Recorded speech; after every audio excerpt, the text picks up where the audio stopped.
Definite integral as a limit of a sum आणि हा त्याचा फॉर्म्युला इंटिग्रेशन डेफिनाइट इंटिग्रेशन. हे काय आहे डेफिनाइट इंटिग्रेशन? कारण दोन लिमिटच्या मध्ये आपण त्याला बाउंड केलं ना. And this A is called as lower limit and B is called as upper limit of a definite integration. कळते? आणि मग डेफिनाइट इंटिग्रेशन जर आपण A to B F of X DX घेतोय तर त्याला आपण असं लिहित असतो limit N approaching to infinity. कारण इंटिग्रेशन ऍज अ लिमिट पाहतोय. इंटिग्रेशन आणि लिमिट यांचं कसं रिलेशन आहे हे आपण पाहतोय. Integration from A to B F of X DX is equal to limit N approaching to infinity summation R running from 1 to N F of A plus R H into H. खूप simple simple example याच्यावर आपण पाहणार आहे. पण त्याच्या अगोदर मला तुम्हाला याचा जॉमेट्रिकल इंटरप्रिटेशन सांगू द्या. ठीक आहे. हे लिमिटचे काही इम्पॉर्टंट फॉर्म्युले जे आपल्याला माहित असले पाहिजेत, जे की फर्स्ट पेजवर आहे, इथं असायचं काही गरज नाही. इथं मी तुम्हाला ह्याचा जॉमेट्रिकल इंटरप्रिटेशन सांगतो की कोणतं पण फंक्शन असतं ना रे. समजा आपण पाहिलं होतं हे की integration of F of X DX, definite integration of F of X DX जर G of X plus C च्या इक्वल असेल, कारण इंटिग्रेशन घेतल्यानंतर तुम्हाला एखादं फंक्शनच मिळत असतं ना रे पुन्हा, बरोबर ना? कळतंय? इंटिग्रेशन घेतलं की एक फंक्शनच मिळतं कोणतं ना कोणतं. तर मी जर म्हटलं की indefinite integration of F of X DX chapter number 3 जर G of X plus C च्या इक्वल असेल, तर याच फंक्शनचं definite integration from A to B F of X DX कशाच्या इक्वल असणार आहे माहितीये? ह्याच्या इक्वल असणार आहे G of X plus C, where your lower limit is a, your upper limit is b, and now you will do the evaluation of the limit. Evaluate the limit in the answer of integral. मग तुम्ही काय करता माहिती का? लिमिटला evaluate करता. म्हणजे पहिलं तुम्ही कोणतं इव्हॅल्युएट करणार? Upper limit minus lower limit evaluate करणार आणि दोघांचं काय करणार? सबट्रॅक्शन करताय तुम्ही. म्हणजे तुम्ही अप्पर लिमिट ज्यावेळी या फंक्शन मध्ये जे तुमच्या इंटिग्रेशनचा आन्सर आहे, indefinite integration F of X DX G of X plus C च्या इक्वल आहे, तर definite integration from A to B F of X DX G of X plus C, but तो बाउंड आहे दोन व्हॅल्यूज मध्ये, lower limit आणि upper limit मध्ये bound आहे. मग तुम्ही म्हणता की ह्याचा आन्सर येईल G of B plus C. म्हणजे एकदा तुम्ही कोणतं लिमिट इव्हॅल्युएट केलं, एकदा अप्पर लिमिट टाकलं त्या फंक्शन मध्ये, मायनसचं साईन मध्ये देता आणि एकदा लोअर लिमिट टाकता. लोअर लिमिट काय? ए. तर G of A plus C. मग आता काय होतं माहिती का? G of B plus C आणि हा मायनस साईन आतमध्ये जाऊन G of A minus C बनतो. आता plus C minus C cancel होतो, बरोबर का? प्लस सी आणि मायनस सी कॅन्सल होतात आणि मग फायनली तुम्हाला काय मिळतं? Finally you will get this answer G of B minus G of ए. समजलं का काय सांगायचं ते? जॉमेट्रिकल इंटरप्रिटेशन सांगण्या अगोदर हे लक्षात घ्या की इंडेफिनाइट इंटिग्रेशन आणि डेफिनाइट इंटिग्रेशन मध्ये फरक काय आहे, कळतंय? आता मी समजा उद्या दुसरं फंक्शन दिलं तुम्हाला, मी असं म्हणलं की let indefinite integration of H of X DX is equals to Q of X plus C. काय म्हटलं? Q of X plus C. तर मला सांगा, हे इंडेफिनाइट इंटिग्रेशन आहे. Definite integration from C to D H of X DX कशाच्या equal येईल? Directly सांगू शकता तुम्ही. हा येईल Q of D minus Q of C. कळतंय का? कळतंय की नाही कळतंय? इथं काय आलं? इंटिग्रेशन फ्रॉम, पहा, indefinite integration F of X DX कशाच्या इक्वल होतं? जी ऑफ एक्सच्या इक्वल होतं प्लस सी. मग डेफिनाइट इंटिग्रेशन कशाच्या इक्वल येईल? G of B minus G of A, G of B minus G of A. आता इथं या प्रॉब्लेम मध्ये मी काय म्हणतोय? Indefinite integration H of X DX कशाच्या इक्वल आहे हे मी तुम्हाला सांगतोय, क्यू ऑफ एक्सच्या इक्वल आहे. तर मग ह्याचं definite integration from C to D कशाच्या इक्वल येणार? Q of D minus Q of C. कळतंय का? अजून एक एक्झाम्पल देऊ का तुम्हाला? समजा मी असं म्हटलं की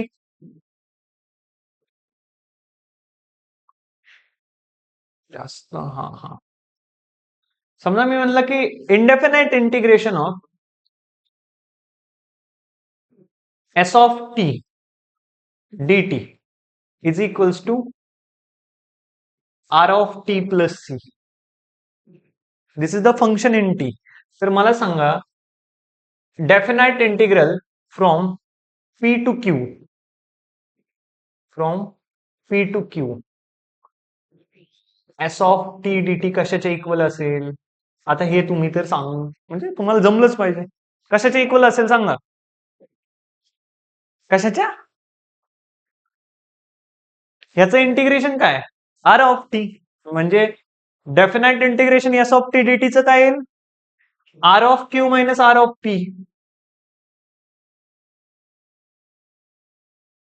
कळतंय का? व्यवस्थित कळतंय सगळ्यांना? आता आपण तुम्हाला एक प्रॉब्लेम देतो किंवा मी एक सॉल्व्ह करून दाखवतो कसा सॉल्व्ह करायचा. मग आपण ते थोडस जे आपण पाहत होतो आता definite integral as a limit of sum तिकडे आपण जाऊयात. ठीक आहे? कारण तुम्हाला आधी कळलं तर पाहिजे की डेफिनाइट इंटिग्रेशन म्हणजे काय. ब्लॅक कलर चांगला नाही वाटत का याच्यावर? व्हाईट. व्हाईटची मग थोडीशी ही वाढवायला लागेल.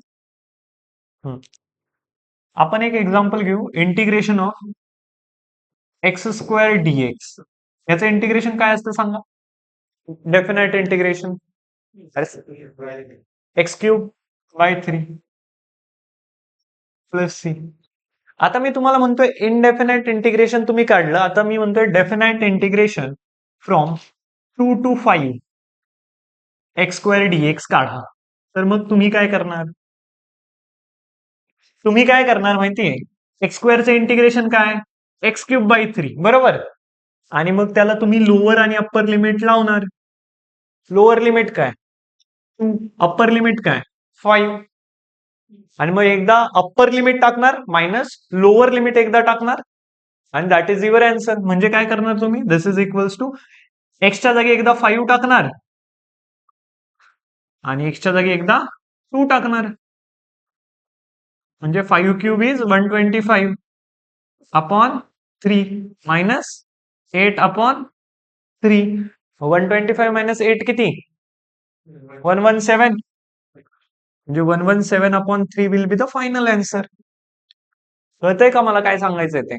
म्हणजे तुम्हाला मी ह्याच्या अगोदर पण सांगितलेलं की इनडेफिनाइट इंटिग्रेशन मध्ये एखाद्या फंक्शनचं इंटिग्रेशन केल्यानंतर तुम्हाला फंक्शन मिळतं, पण डेफिनाइट इंटिग्रेशन मध्ये एखाद्या फंक्शनचं डेफिनाइट इंटिग्रेशन केल्यानंतर तुम्हाला एक व्हॅल्यू मिळते. ही काय? दिस इज व्हॅल्यू. ही काय मिळाली तुम्हाला? This is you have obtain this as value.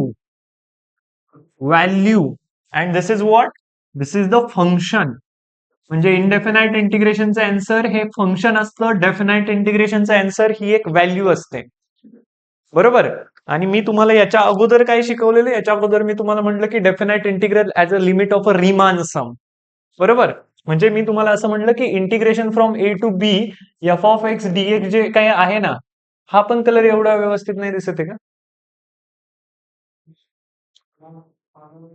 पांढराच राहू द्या. अजून वाढवू? काय सांगितलेलं मी? Definite integration from A to B F of X DX हे कशाच्या इक्वल आहे?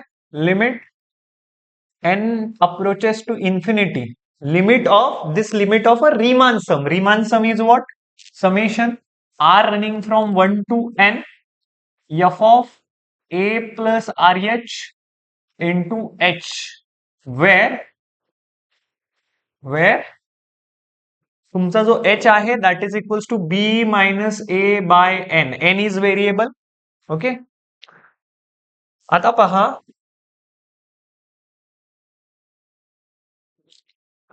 आता इकडे पहा याचा जॉमेट्रिकल इंटरप्रिटेशन. कुठलंही फंक्शन असू द्या त्याचा ग्राफ असतो. इंटिग्रेबल फंक्शन हे पॉझिटिव्ह असलं पाहिजे. इंटिग्रेबल फंक्शन म्हणजे काय? की असं फंक्शन की ज्याचं इंटिग्रेशन आपण करू शकतो. बरोबर. मग असं फंक्शन की ज्याचं आपण इंटिग्रेशन करू शकतो, हे जे फंक्शन आहे ते डिफाईन्ड असलं पाहिजे त्या इंटरव्हलवर. ठीक आहे ना? एंड पॉइंट्सवर पण डिफाईन्ड असलं पाहिजे. म्हणजे एखादं फंक्शन इंटिग्रेबल कधी आहे? Wien it is defined on a closed interval a, b. Okay. Wien it is defined on closed interval a, b. Closed interval a, b वर एखादं फंक्शन डिफाईन्ड असेल तर ते इंटिग्रेबल फंक्शन आहे. आणि ते कंटिन्युअस पण क्लोज्ड इंटरव्हलवर असलं पाहिजे. It should be continuous and defined on this interval. ठीक आहे. मग मी म्हणतो की माझ्याकडे एक इंटरवल आहे, this is my function, this is my graph of a function. Graph of a function कसा आहे? Graph of a function, let us say this is the graph of a function. And what is your function? Y is equals to f of x is your function. Y is equals to f of x हा तुमचा function आहे. आणि या function मध्ये तुम्ही काय करताय? तुमच्याकडे दोन लिमिट्स आहेत. Limits means there are two points. Okay, end points. समजा if let say let any function f of x is defined on closed interval a, b वर एखादं फंक्शन डिफाईन्ड आहे, म्हणजे इथं समजा a आणि इथं समजा b. मग a टू b या फंक्शनचं डेफिनाइट इंटिग्रेशन आपण काढतो, म्हणजे we are finding the area under the curve. आपण काय काढत असतो? एरिया अंडर द कर्व काढत असतो. ओके, म्हणजे तुम्हाला इथून जॉमेट्रिकल सिग्निफिकन्स काय सांगतोय मी? Geometrical significance.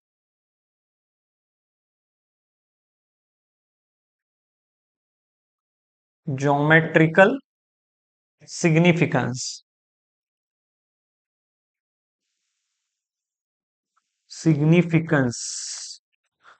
of definite integration from a to b f of x dx is area under the curve,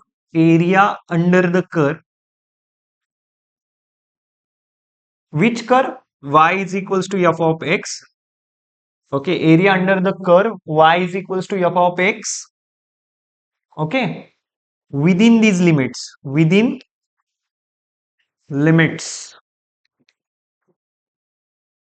a and b, a to b, you can say a to b, from a to b. Within the limits म्हणू शकता किंवा from A to बी म्हणू शकता. म्हणजे ए पासून बी पर्यंत जेवढा कर्वचा portion आहे, ए पासून बी पर्यंत, एवढ्या सगळ्या कर्वच्या पोर्शनच्या अंडरचा जो काही एरिया असणार आहे, that is your, this is your definite integration from A to B F of X DX. कळतंय का? डेरिव्हेटिव्हचं जॉमेट्रिकल इंटरप्रिटेशन काय होतं? It is a slope of a tangent.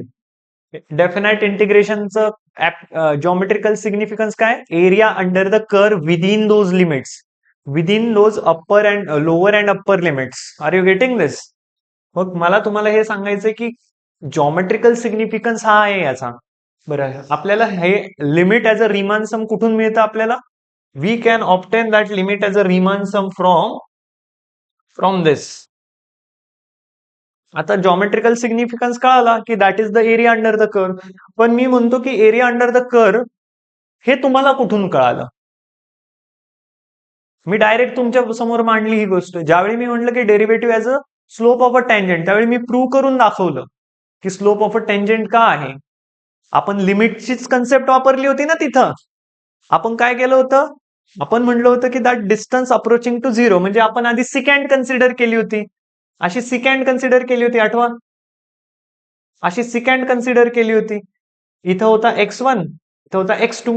मग मी म्हटलं की x1 आणि x2 मधला जो डिस्टन्स आहे delta X, that distance between x1 and x2 that approaching to zero, म्हणजे हे delta X approaching to zero मी असं म्हणलं होतं. मग ज्यावेळी मी असं म्हणलं limit delta X approaching to zero delta Y by delta X, delta Y काय होता? y2 minus y1, delta x काय होता? x2 minus x1.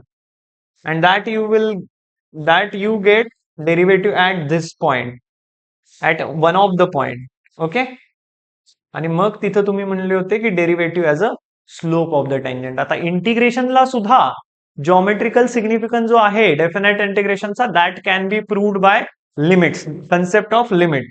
मग कन्सेप्ट ऑफ लिमिट कशी वापरणार आहे आपण? इथं व्यवस्थित पहा. मग लिमिटची कन्सेप्ट आपण वापरणार आहे. बॅकग्राऊंड चेंज करू का याचा?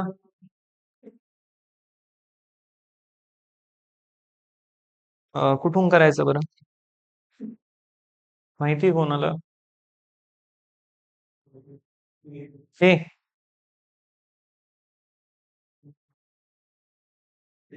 टूल्स.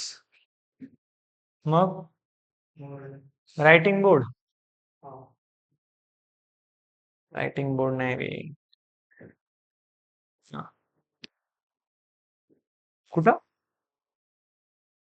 मोर रिसोर्सेस.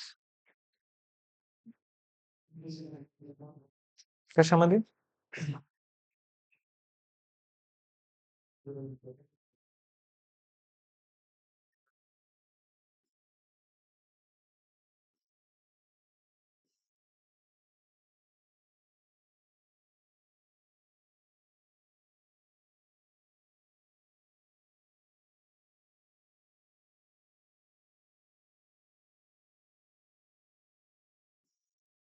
ब्लॅक. काय प्रॉब्लेम? काय म्हणले? ओके. आता मग definite integral as a limit of a sum, ही कन्सेप्ट आपल्याला हे सांगून देते की एरिया अंडर द कर्व म्हणजेच काय असतं? डेफिनाइट इंटिग्रेशन असतं. ठीक आहे. मग त्याच्यासाठी तुम्ही ही फिगर कन्सिडर करा. Let us say this is your function y is equals to F of X. Let us say, असं म्हणण्यापेक्षा आपण असं घेऊ. Let us say this is an increasing function y is equals to F of X. This is your X axis, Y axis. आता मी असं म्हणतोय की this lower limit is A and upper limit is B. Lower limit is A, upper limit is B, and I am drawing some lines. आता या lines मी मारतोय. ये हे जे फंक्शन आहे ना y is equals to F of X, that is integrable function, means it is defined and continuous on y is equals to F of X is defined on closed interval a comma b, and it is continuous, and it is continuous. Okay, function should be defined and continuous on that same closed interval a comma b. आता मी तुम्हाला असं म्हणतोय की मला ना, मी आता area under the कर्वची concept पाहतो. मग मला लिमिट म्हणजे मग मला आठवते की अरे इंटिग्रेशन प्रोसेस वापरू शकतो आपण, म्हणजे मला क्लिक होतंय. मग मी त्याच्यासाठी काय केलं माहिती का? I am interested to find out the area under the curve in between A and B. मग मी म्हटलं की एरिया काढायचा आहे ना, तर तुम्ही ए आणि B, that is the domain of your function, isn't it? कारण तुमचं फंक्शन ह्या रिजन मध्ये डिफाईंड आहे, म्हणजे ते त्या फंक्शनचं काय डोमेन आहे, बरोबर ना? मग मी असं म्हणतोय, let us divide that domain into N equal parts. कशामध्ये डिवाइड करा? N equal parts. मग एन इक्वल पार्ट्स मध्ये मी त्याला डिवाइड केलं.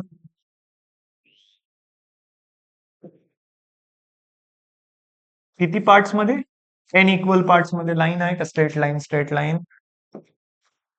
एन इक्वल पार्ट्स मध्ये मी त्याला डिवाइड केलंय.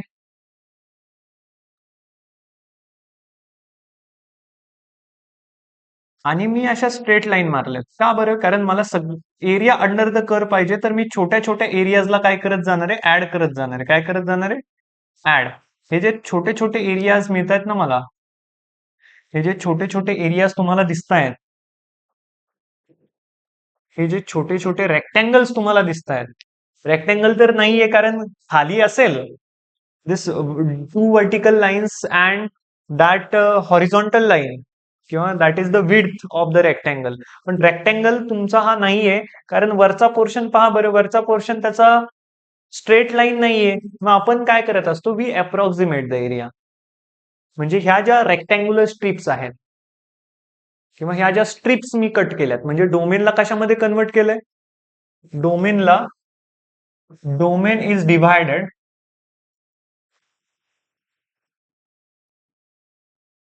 In N equal parts. N equal parts मध्ये मी डिवाइड केलंय, बरोबर? एन इक्वल पार्ट्स मध्ये डिवाइड केलंय, A to B. N equal parts म्हणजे N is very very large, कळतंय ना? एन इक्वल पार्ट्स मध्ये मी डिवाइड केलंय, आणि मग मला छोटे छोटे रेक्टँगल्स मिळालेत. ठीक आहे. I have got the small small rectangular strips, but they are not exactly rectangles. their upper side is somehow different, means that is not a straight line. So for that we approximate that area and we consider the approximate rectangles. आपण काय consider करत असतो? approximate rectangles.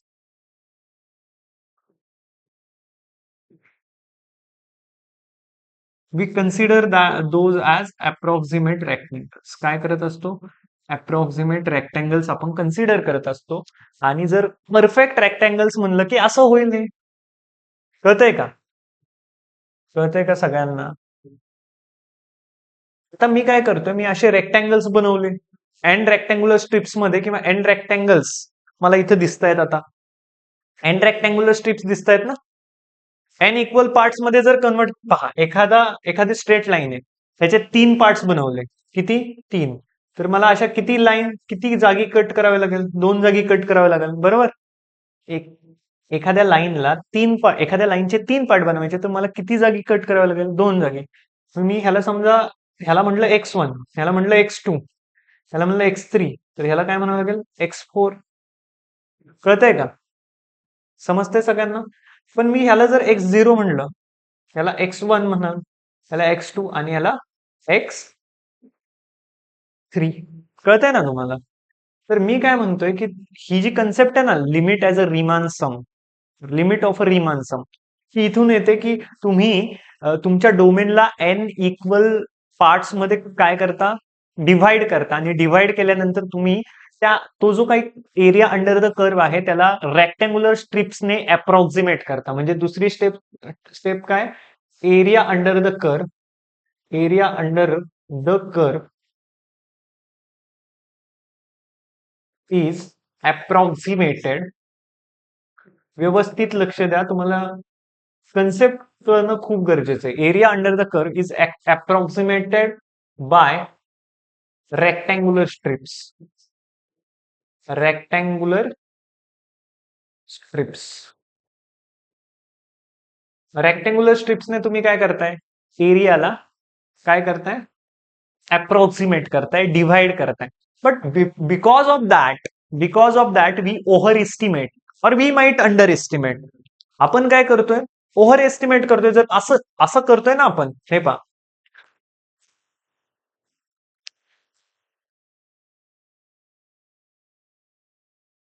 ज्यावेळी मी असं तुम्हाला म्हणतोय की तुम्ही रेक्टँगल्स बनवा, हे जे डोमेन आहे त्या डोमेनला काय करा? त्यांचा रेक्टँगल बनवा. डोमेनला एन इक्वल पार्ट्स केले ना, त्या एन इक्वल पार्ट्सला रेक्टँगलची विड्थ कन्सिडर करून त्याचे रेक्टँगल्स बनवा. तर तुम्हाला रेक्टँगल बनवण्यासाठी कर्वला तर इथपर्यंतच टच करते ही लाईन, पण मग तुम्हाला या लाईनला एक्सटेंड करावं लागतंय, बरोबर ना. आणि मग असं जॉईन करावं लागतंय, पुन्हा या लाईनला एक्सटेंड करावं लागतंय, सॉरी, या लाईनला एक्सटेंड करावं लागतंय, या लाईनला एक्सटेंड. इथं ग्राफ व्यवस्थित नाही बनलेला. या लाईनला एक्सटेंड करून असं जॉईन करावं लागतंय, या लाईनला एक्सटेंड करून असं जॉईन करावं लागतंय, ठीक आहे ना. पुन्हा या लाईनला एक्सटेंड करून असं जॉईन, मध्ये बऱ्याचशा लाईन्स आहेत किंवा मध्ये बऱ्याचशा रेक्टँग्युलर स्ट्रिप्स आहेत. ही जी लाईन आहे हिला थोडं वर न्यावं लागतंय, मग जॉईन करावं लागतंय, हिला वर न्यावं लागतंय, जॉईन करावं लागतंय. रेक्टँगल्स बनले पाहिजे ना, एक्झॅक्ट रेक्टँगल्स. कळतंय का? असं जॉईन करावं लागतंय, याला पण थोडंसं वर नेऊन असं जॉईन करावं लागतंय. बरं, मग त्याच्यामुळे परफेक्ट रेक्टँगल्स तर बनतायत, आपण एरियाला अप्रॉक्सिमेट तर करतोय. But because of approximation there is a error. कळतंय का? There is a over estimation of area. Actual area is lesser than over estimated area. मी जर तुम्हाला म्हटलं एरिया अंडर द कर्व काढा, ते काय म्हणतायत माहितीये का? Area under the curve is equals to area of all those rectangular strips. पण असं जर म्हणलं तर ते चुकीचं ठरेल ना. And for that we take the help of limit. आपण त्याच्यासाठी कशाची मदत घेतो? लिमिटची. आपण म्हणतो की ह्या रेक्टँग्युलर स्ट्रिप्सला इतकं छोटं करा, इतकं छोटं करा की तुमच्या रेक्टँग्युलर स्ट्रिप्स बनतील इन्फानाइट. इन्फानाइट रेक्टँग्युलर स्ट्रिप्स बनतील, तर ही जी विड्थ ऑफ द रेक्टँगल आहे ही इतकी छोटी होईल की रेक्टँगलचा एरिया म्हणजे इतकासा असा एरिया. मग त्यावेळी तुम्हाला एक अप्रॉक्सिमेट आन्सर न मिळता अॅक्युरेट आन्सर मिळेल. कळतंय का? आता तुम्ही फक्त समजून घेण्याचा प्रयत्न करा. ज्यावेळी मी असं जॉईन करतोय त्यावेळी काय होतंय? माझा एरिया ओव्हर एस्टिमेट होतोय. कळतंय ना?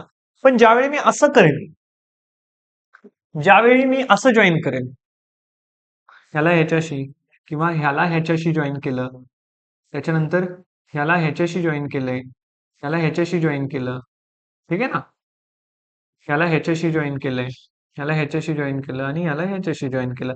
तर असं केल्याने मला एरिया अंडर द कर्व म्हणजे हा एरिया मिळेल आता. बरोबर ना? पण ह्याच्यामुळे तर we will under estimate the area. ह्याच्यामुळे काय होईल? कर्वच्या अंडर चा एरिया जास्त आहे, पण त्या रेक्टँग्युलर स्ट्रिप्स आपण अशा कन्सिडर केल्यात की त्याचा एरिया तर कमी आहे इथं. मग त्याच्यासाठी आपण लिमिटची मदत घेत असतो. हे कळतंय का तुम्हाला? लिमिटची मदत का घ्यायची आपल्याला एरियाला अप्रॉक्सिमेट करण्यासाठी?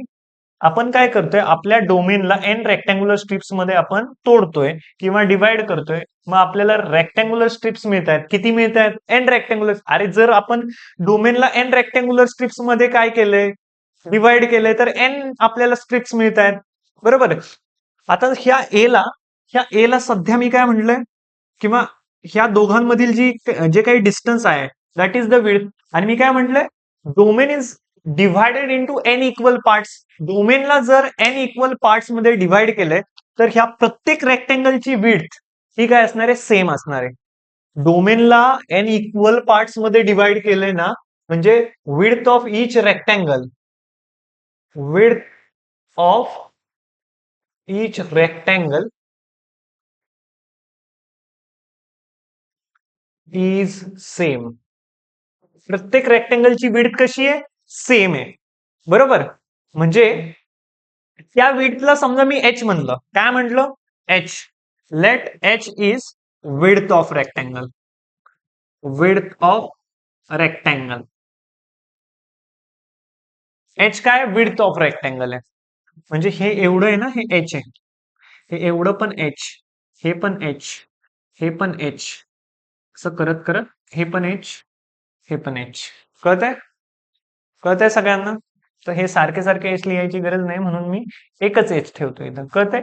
Width of each rectangle is same. प्रत्येक रेक्टँगलची विड्थ सेम आहे. पण प्रत्येक रेक्टँगलची हाईट सेम आहे का?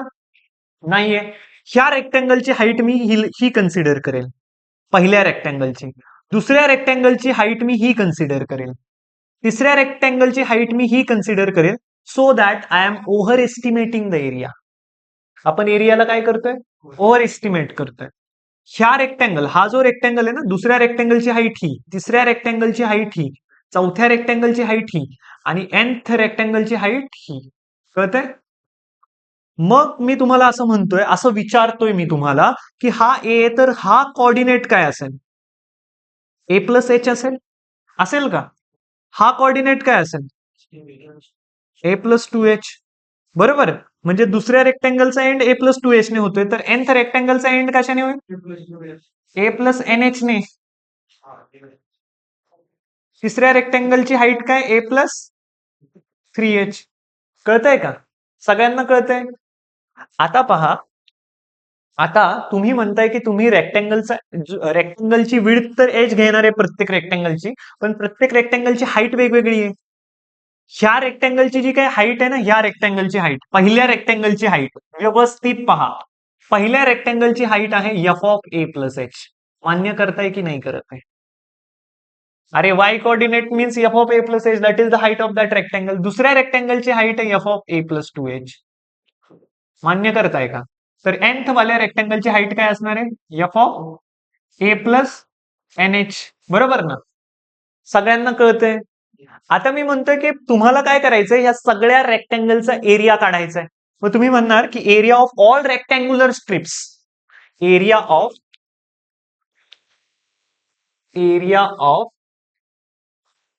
All rectangular strips.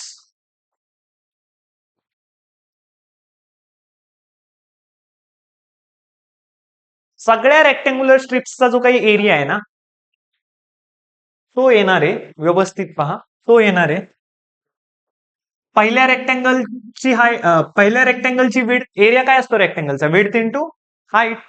बरोबर ना? किंवा तुम्ही म्हणता बेस इंटू, बेस म्हणण्यापेक्षा हा एल इंटू बी, लेंथ इंटू ब्रेड. म्हणजे तुम्ही पहिल्या रेक्टँगलचा विचार केला तर H into F of A plus H. मान्य करताय का? F of A plus H. दुसऱ्या रेक्टँगलचा एरिया काय येणार आहे? H into F of A plus two H. काय येणार आहे? H into F of A plus two H. तिसऱ्या रेक्टँगलचा एरिया काय येणार आहे? H into F of A plus 3h, h into F of A plus 3h. आणि असं करत करत nth रेक्टँगलची हाईट काय nth रेक्टँगलचा एरिया काय येणार आहे? nth rectangle h into F of A plus N H. आता मी सिक्वेन्स आणि सिरीजचं लॉजिक यूज करून मी असं लिहू शकतो का की area of all those rectangular strips is equals to summation r running from 1 to n f of a plus r h into h. ज्यावेळी r1 असेल तर तुम्हाला हे मिळेल f of a plus h into h. r2 असेल f of a plus 2h into h. r3 असेल f of a plus 3h into h. आणि rn होईल तर तुम्हाला nth वाल्या रेक्टँगलचा एरिया मिळेल. आणि आपण सगळ्या रेक्टँग्युलर स्ट्रिपच्या एरियाला काय करतोय? ऍड करतोय. तर हा तुम्हाला एरिया मिळाला and that is called as Riemann sum. ह्याला काय म्हणतो आपण? रिमान सम.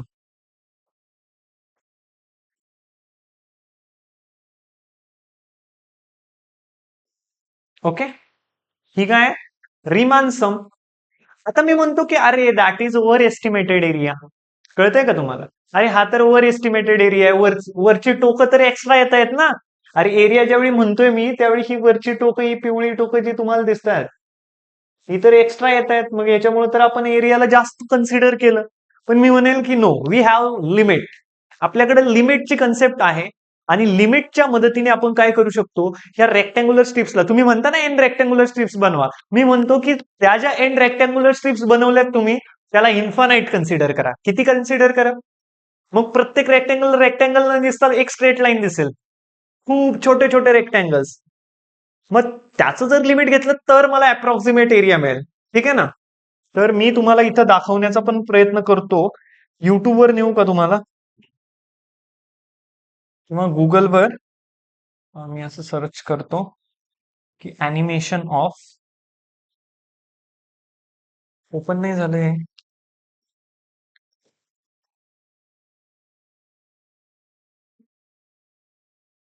लोड होत आहे का?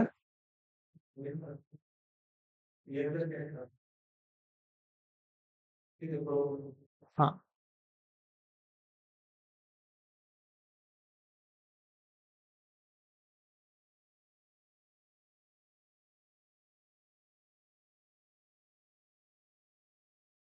Animation of limit as Riemann sum. Limit as limit of Riemann सम.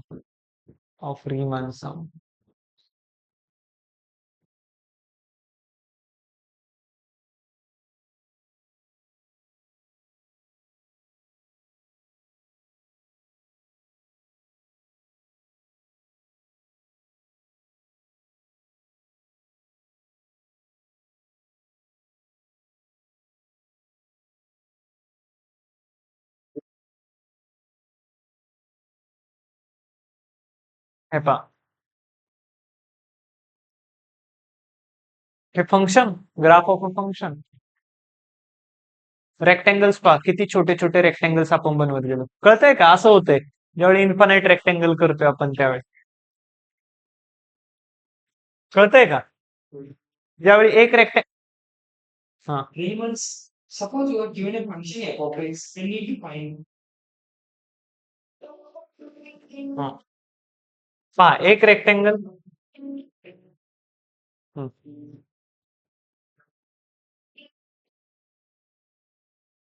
तर delta x is the width of small rectangle.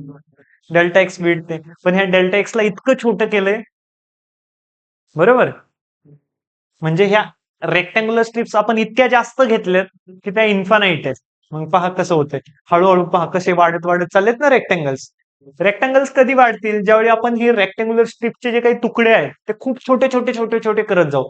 आणि एक पॉइंट असा येईल की इतके छोटे छोटे होतील, इतके छोटे छोटे होतील, इतके छोटे छोटे होतील की we will approximate that. And that approximation converts into the accuracy. कळतंय? Riemann sum.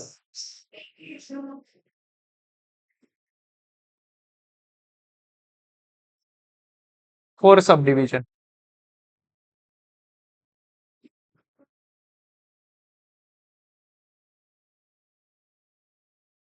त्यांनी अंडर एस्टिमेशनने शिकवलंय, मी तुम्हाला ओव्हर एस्टिमेशनने सांगितलं. कळालं? समजतंय की नाही समजत आहे आता?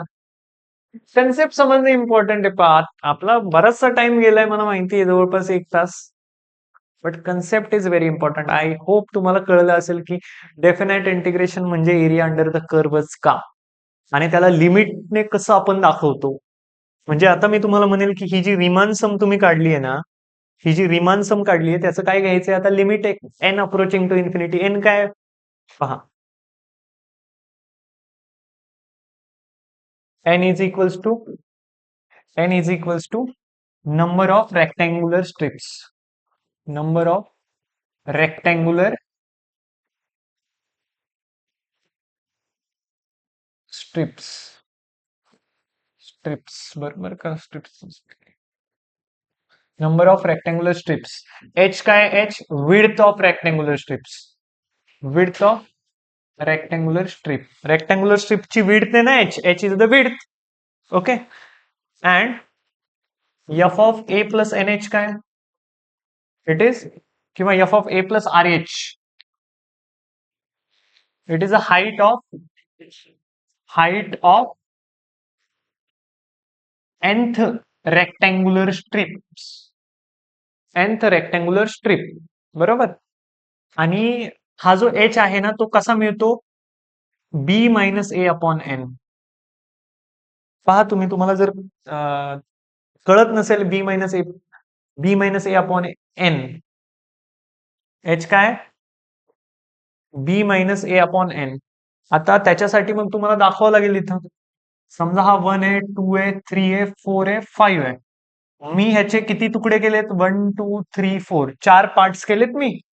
तर मी 5 minus 1 upon how many parts I have done?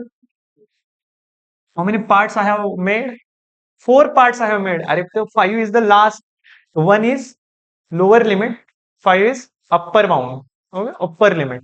So 5 minus 1 is 4, and 4 divided by 4. How many numbers of rectangular strips we have made? 4. So 4 divided by 4 is 1. So 1 is the width of each rectangular strip. कळतंय का? Easy आहे ना. मग आता h is equals to B minus A upon N आला. But तुम्हाला ही Riemann सम जी आहे ना, त्याने एरिया तुम्हाला अप्रॉक्सिमेट एरिया मिळतोय. But to make that area accurate, we take the help of limit, and we are saying that definite integration from A to B by mean value theorem, तो तुम्हाला नंतर कळेल. F of X D X is equals to limit. आता हा जो N आहे, it is approaching to infinity, म्हणजे काय, number of rectangular strips are infinite. Summation R running from 1 to N F of A plus R H into H. म्हणजे हे limit कशाचं घेतलंय आपण, रिमान समचं. आणि म्हणूनच आपण त्याला काय म्हटलं, टॉपिकचं नाव काय दिलं, definite integral as a limit of sum और रिमान सम. कळतंय? समजलं सगळ्यांना व्यवस्थित? हा फॉर्म्युला समजला, लिमिटचे फॉर्म्युलेज कळाले सगळ्यांना, सगळे फॉर्म्युलेज लक्षात आहे. 5 इम्पॉर्टंट सांगितलेत. ए ची power x minus 1 upon x, याचा आन्सर येतं लॉग ए. ई ची power x minus 1 upon x, answer येतं 1, कारण लॉग ई आन्सर येतं त्याचं. त्याच्यानंतर 1 प्लस एक्स ची पॉवर 1 अपॉन एक्सचं आन्सर येतं ई. पण सगळीकडे काय आहे, सगळीकडे आहे लिमिट एक्स अप्रोचिंग टू 0. त्याच्यानंतर log of 1 plus X upon एक्सचा आन्सर येतं 1. ठीक आहे ना. आणि मग हे तुम्हाला बाकीचं सँडविच रूल पण माहिती का तुम्हाला? काय सँडविच रूल नाही माहित? सँडविच थेरम माहित असेल रे, माहित असेल. अरे 2 फंक्शनच्या मध्ये एखादा फंक्शन सँडविच झालेला असेल तर लिमिट घेतलं तर लिमिट पण त्यांच्यामध्ये लाई करतं. ठीक आहे ना. Okay, now we shall solve the problems on that. Problem आता आपल्याला सॉल्व्ह करायचे. प्रॉब्लेम असे क्विकली होतील ना. तुम्हाला आतापर्यंत हे जर सगळं कळालं असेल, पहिल्या एक्झरसाइजचे प्रॉब्लेम एकदम फास्ट होतील, क्विक. ओके.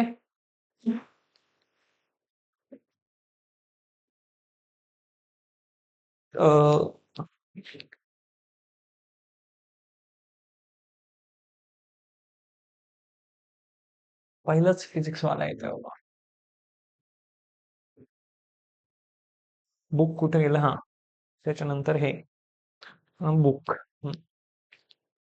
बुक मध्ये हे ओपन करायला पाहिजे आपण, महाराष्ट्र बोर्डचं.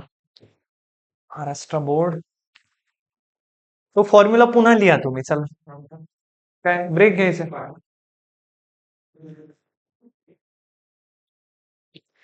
चला,